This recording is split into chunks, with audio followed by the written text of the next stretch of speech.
नमस्कार, स्वागत है आप सभी का। UP triple S C ANM परीक्षा 2022 को लेकर के बात करेंगे इस वीडियो में। और बिल्कुल सटीक जानकारी आपको हमारे चैनल के माध्यम से मिल रही है और कोई भी कन्फ्यूजन नहीं होना चाहिए आप सभी के मन में। कोई भी आपके मन में छोटा सा भी सवाल हो तो आप कमेंट करके ज़रूर पूछें। और आप सभी की कमेंट हमारे लिए मोस्ट या कह सकते हैं बहुत इंपॉर्टेंट है। यही वजह है कि हमने लगभग आप सभी के कमेंट के रिप्लाई भी किए हैं। जहाँ पर चीज़ें थोड़ी सी कन्फ्यूजन वाली थी तो हमने आपसे समय मांगा था, फिर बाद में हमने आपको चीज़ें बताई हैं, चाहे वीडियो के माध्यम से या फिर कमेंट में रिप्लाई करके।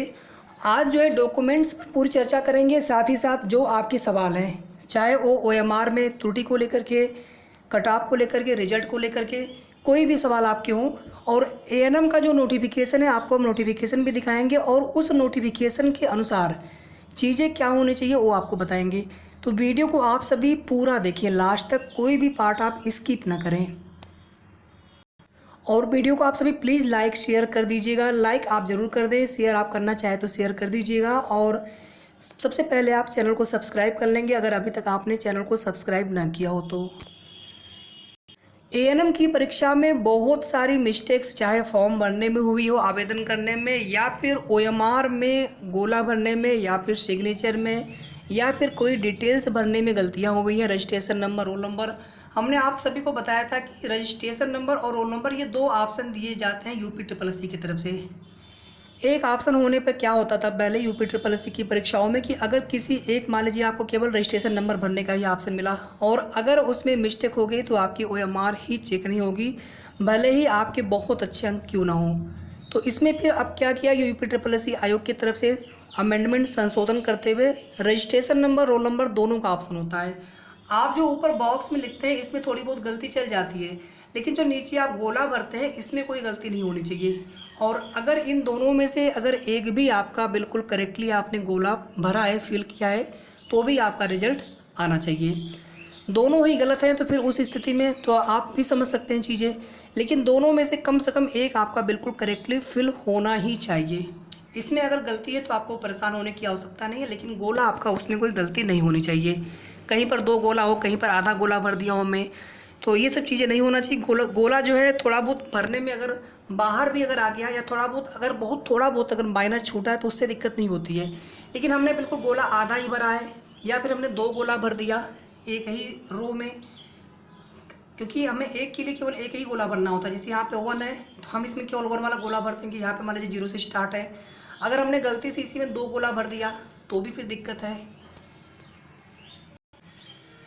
रिजल्ट, कुछ लोग कह रहे हैं कि मई में रिजल्ट आ जाएगा, लेकिन यूपी ट्रिपल एस सी का इतिहास अगर उठा करके देखेंगे तो इतनी जल्दी रिजल्ट ये लोग दे देंगे थोड़ा सा विश्वास नहीं हो रहा। लेकिन आई विश एंड हम सभी विश करते हैं कि रिजल्ट जल्दी आ जाए, भर्ती जल्दी कंप्लीट हो जाए।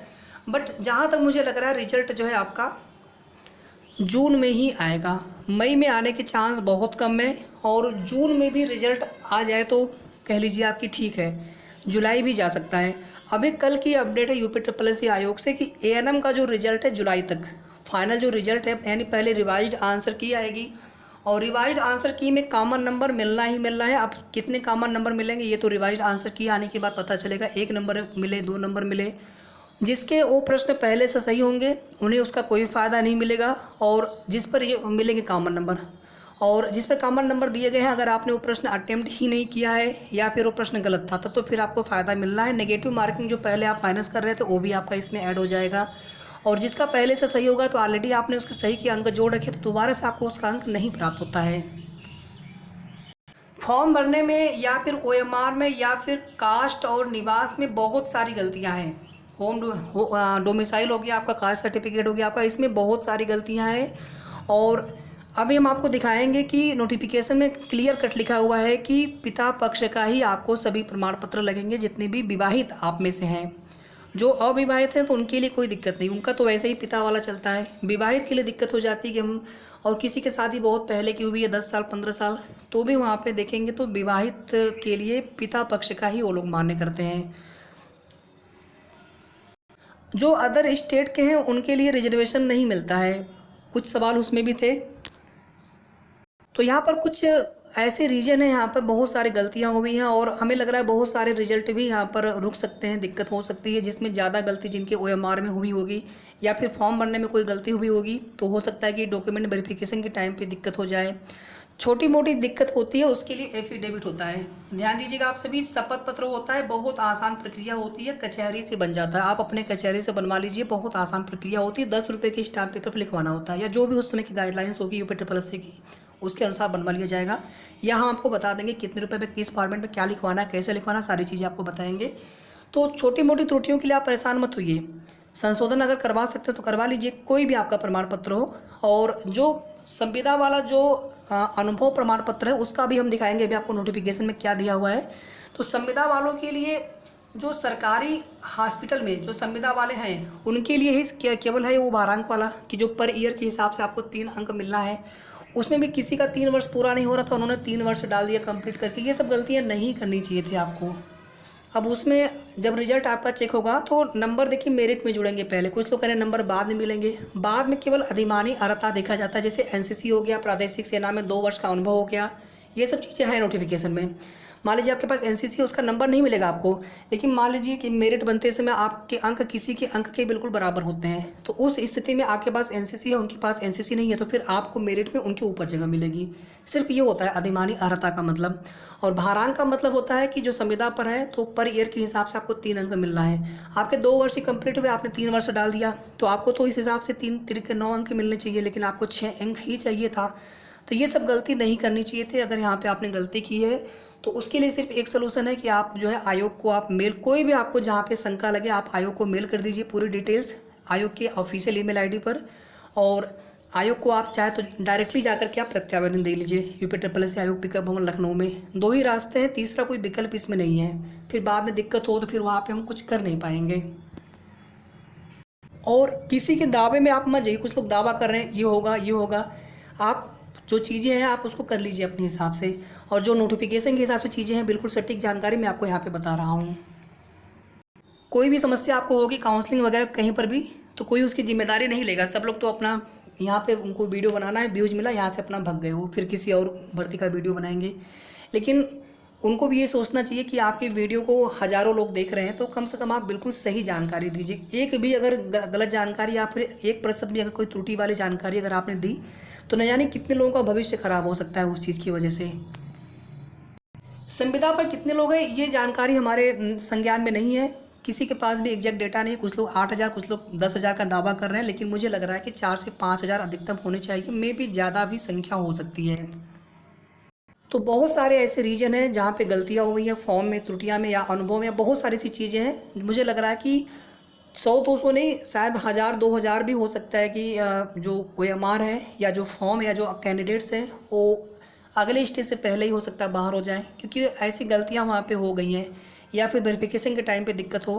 तो लगभग जो है 16,500 लोगों ने एग्ज़ाम दिया है, उसमें भी 12-13 हज़ार पे या 14,000 पे अधिकतम मेरिट जो है बनने की संभावना है ANM की। तो आप सोच लीजिए 9,212 सीटें हैं, अगर 12-13 हज़ार से मेरिट बनती है तो मेरिट कहीं से भी 50-60 नहीं भाग जाएगी। हमने 40 बताया है जनरल OBC के लिए, तो आप 40 ही मान के चले, प्लस माइनस तो होता रहता है, 2-4 अंक हो सकते हैं। उसके लिए कोई किसी को नहीं पता होता है, बिल्कुल एग्जैक्ट प्रिडिक्शन नहीं किया जा सकता है। और इसी तरह से EWS है, ST है, फ्रीडम फाइटर है, एक्स सर्विसमैन है, तो आपके लिए सीटें खाली भी जा सकती हैं या फिर खाली रह जाएंगी। आप देख लीजिएगा, हमने आपको बता रखा है, जब आपका रिजल्ट आएगा तो आप खुद वहाँ पे देख लीजिएगा। SC है या फिर SC है, तो SC के लिए अगर आप 35 या 35 के आसपास अगर आपके अंक हैं या उससे ज़्यादा है तो भी आप अपने आप को बिल्कुल श्योर मान सकते हैं। इसके पहले देखिए हम जितने भी कमेंट थे आपके लगभग 300 के आसपास थे, 300 से 325 के आसपास थे। हमने पूरी स्क्रीनशॉट आपको दिखाए थे। अभी ये जितने नए कमेंट आए हैं उसके आधार पे मैं आपको चीज़ें बताने जा रहा हूँ। हालांकि कुछ चीज़ें हमने बता दी है ऑलरेडी, ठीक है। ये आप सभी के कमेंट हैं। मैरिज सर्टिफिकेट वाला, उसमें शपथ पत्र लगता है, जीवित प्रमाण पत्र की जो विवाहित महिलाएं होती हैं उनके एक से अधिक पति ना हो, उसका एक लगता है। बाकी अलग से कोई मैरिज सर्टिफिकेट का प्रावधान, एक बार हम नोटिफिकेशन देख लेंगे इसको लेकर के, ठीक है, आप देख लीजिए इसको। और संविदा वाला जो अनुभव प्रमाण पत्र है अभी हम दिखा रहे हैं आपको नोटिफिकेशन में क्या दिया हुआ है, आप स्वयं देख लीजिए। और आपको उस वहीं से बनवाना होगा, कहीं से भी आप नहीं बनवा सकते। यहाँ पे कोई मेडिकल कॉलेज का या फिर कहीं प्राइवेट का नहीं चलेगा। उसमें जो प्रावधान है उसी के अनुसार आपको चीज़ें रखनी है। जो संविदा वाला मान्य है वही होना चाहिए आपका, तभी आपको उसका अनुभव का अंक मिलेगा। ठीक है, तो ये बहुत सारे कमेंट हैं, लगभग हमने सभी की रिप्लाई भी करने का प्रयास किया है। कुछ रिप्लाई नहीं हो पाए होंगे तो उसके लिए आप परेशान ना होइएगा, मैं जैसे ही कमेंट आपका देखूंगा मैं तुरंत रिप्लाई करूंगा। तो एक यहाँ पर देख लीजिए सीरीज वाली जो गलती हुई है, अगर आपने सीरीज नहीं भरा है तो फिर जो OMR स्कैनर होता है, फिर आपकी OMR की जांच किस क्वेश्चन पेपर के आधार पे करेगा, उसके सामने ये समस्या आ जाएगी। तो फिर वहाँ पे इनवैलिड रिजल्ट हो जाता है, इनवैलिड सीरीज का मामला आ जाता है। तो ये सब गलतियाँ नहीं होनी चाहिए। अगर सेंटर कोड वगैरह भरने में, डेट वगैरह भरने में गलती हुई है, रजिस्ट्रेशन या रोल नंबर किसी में दोनों में से किसी एक में गलती हुई है, या फिर सिग्नेचर में आपने सही भरा, नाम हिंदी में लिखा होना चाहिए, थोड़ा बहुत गलती है तो चल जाएगा। लेकिन अगर आपने सीरीज ही नहीं भरा है तो फिर वहाँ पे दिक्कत होगी। जितने भी प्रमाण पत्र आपके होने चाहिए आप यहाँ पे देख सकते हैं। जो आवेदन करने की लास्ट डेट है 5 जनवरी 2022, इसके पहले का होना चाहिए। जितने भी डॉक्यूमेंट्स हैं आपके सभी के सभी, चाहे जाति हो, निवास हो, EWS हो, या फिर आपके जो प्रमाण पत्र हैं या आपने अनुभव का लगाया हो संविदा वाला, 2 वर्ष या 3 वर्ष जो भी आपके हैं, इस डेट तक कंप्लीट होना चाहिए। महीना उसमें नहीं देखा जाएगा।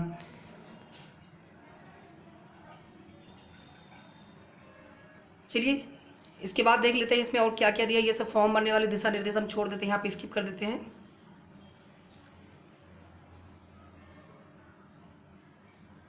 यहाँ पर देखिए आप सभी कि आवश्यक अनिवार्य शैक्षिक अर्हता व अन्य अर्हताएं धारित करते हों जिस दिन फॉर्म भरा गया हो और जो फॉर्म भरने की लास्ट डेट है। आवेदन करते समय आवेदन की अंतिम तिथि तक संबंधित शैक्षिक अर्हता धारित एक्वायर्ड करना अनिवार्य है, अन्यथा उसका आवेदन स्वीकार नहीं किया जाएगा। अगर आप एग्जाम दे लेंगे तो फिर बाद में भी समस्या हो सकती है।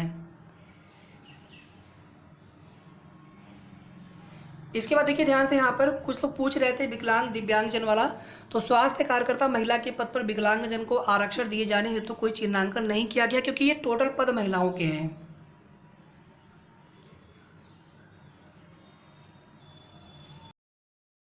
देखिए जो आवश्यक अर्हता है वो तो आपके पास होना चाहिए। और इसके अलावा जो है 6 माह 2 वर्ष का सहायक नर्सेज एंड मिडवाइफ्स प्रशिक्षण पाठ्यक्रम ये भी होना चाहिए। प्रसूति से संबंधित 6 माह का प्रशिक्षण सहित सफलतापूर्वक अवश्य पूर्ण कर लिया हो, जो Uttar Pradesh nurses and midwife council Lucknow में विधिवत पंजीकृत हो।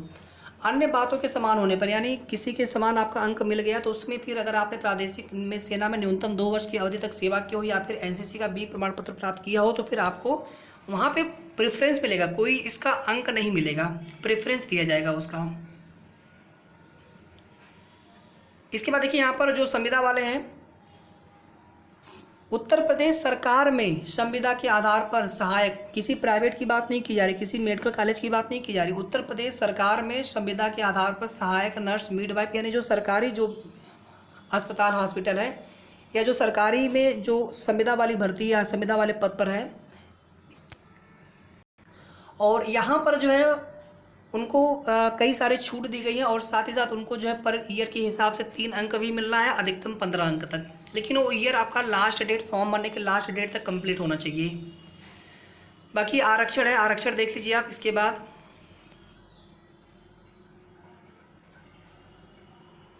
ये संविदा वाला है कि किस हिसाब से आपको अंक मिलना है।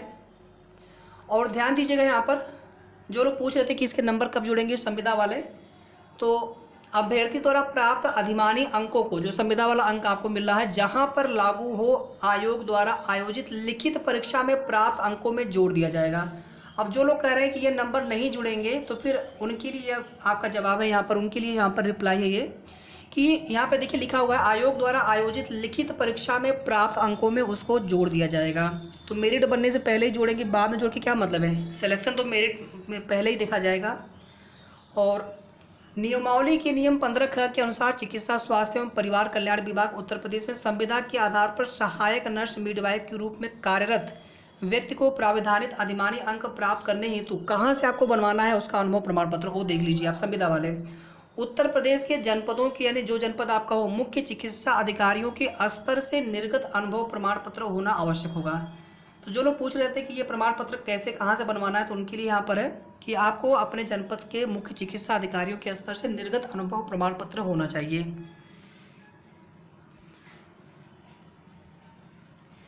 ठीक है, तो ये हो गया पूरी जानकारी। और इसके बाद यहाँ पर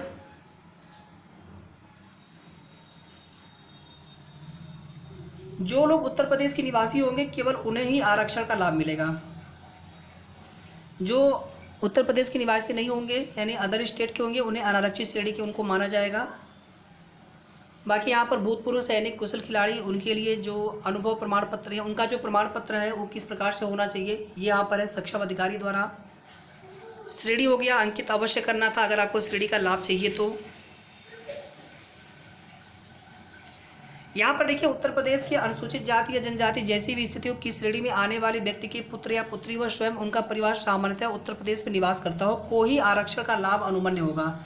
ऐसी महिला अभ्यर्थी का जाति प्रमाण पत्र जिसमें उसके उत्तर प्रदेश की अनुसूचित जाति या जनजाति की श्रेणी में आने वाले व्यक्ति के पत्नी होने का उल्लेख मान्य न होगा, अर्थात उन्हें इस आरक्षण का लाभ उनके पिता पक्ष के आधार पर ही अनुमन्य होगा। मतलब आपका जाति प्रमाण पत्र पिता पक्ष का होना चाहिए। उत्तर प्रदेश के अन्य पिछड़े वर्ग की श्रेणी में आने वाले व्यक्ति के पुत्र या पुत्री तथा उनका परिवार सामान्यतः उत्तर प्रदेश में निवास करता हो, कोई आरक्षण का लाभ अनुमन्य होगा। ऐसी महिला अभ्यर्थी का जाति प्रमाण पत्र जिसमें उत्तर प्रदेश के अन्य पिछड़े वर्ग की श्रेणी में आने वाले व्यक्ति के पत्नी होने का उल्लेख है मान्य नहीं होगा, उन्हें इस आरक्षण का लाभ उनके पिता पक्ष के आधार पर ही अनुमन्य होगा। तो ये आपको समझ में चीज़ें आ गई होंगी। इसी प्रकार से यहाँ पर देख लीजिएगा, स्वतंत्रता सेनानी के लिए जो प्रमाण पत्र है उन्हें किस प्रकार से प्रस्तुत करना है। जो विकलांग अभ्यर्थी हैं उनके लिए, जो कहीं पर कार्यरत हों किसी भी राज्य सरकार की सेवा में, तो उन्हें एनओसी देना पड़ेगा। और जो भी आप जाति निवास बनवाएंगे ये सब आपका स्टेट गवर्नमेंट वाला फॉर्मेट होना चाहिए, सेंट्रल गवर्नमेंट वाला नहीं होना चाहिए। इस विज्ञापन में सभी पद महिलाओं के लिए आरक्षित हैं। उत्तर प्रदेश की महिला अभ्यर्थियों के मामले में पिता पक्ष से निर्गत प्रमाण पत्र ही मान्य होगा। यहाँ पर एक बार फिर से देख लीजिए आप सभी, उत्तर प्रदेश की महिला अभ्यर्थियों के मामले में पिता पक्ष से ही निर्गत प्रमाण पत्र मान्य होगा। यानी जो भी आपका बनना है, निवास हो, जाति हो, और ये यहाँ पर हाई स्कूल वाला जो डेट ऑफ अंक है, कोई भी छोटी सी त्रुटि हो नाम वगैरह में, तो उसके लिए आपको शपथ पत्र देना होगा। कचहरी से बन जाता है बहुत आसानी से। और आवेदन पत्र में जन्म तिथि का उल्लेख न करने, अधिवयस्क या अल्पवयस्क होने पर, न्यूनतम शैक्षिक अर्हता धारित न करने पर अथवा गलत मिथ्या सूचना देने पर अभ्यर्थन निरस्त कर दिया जाएगा।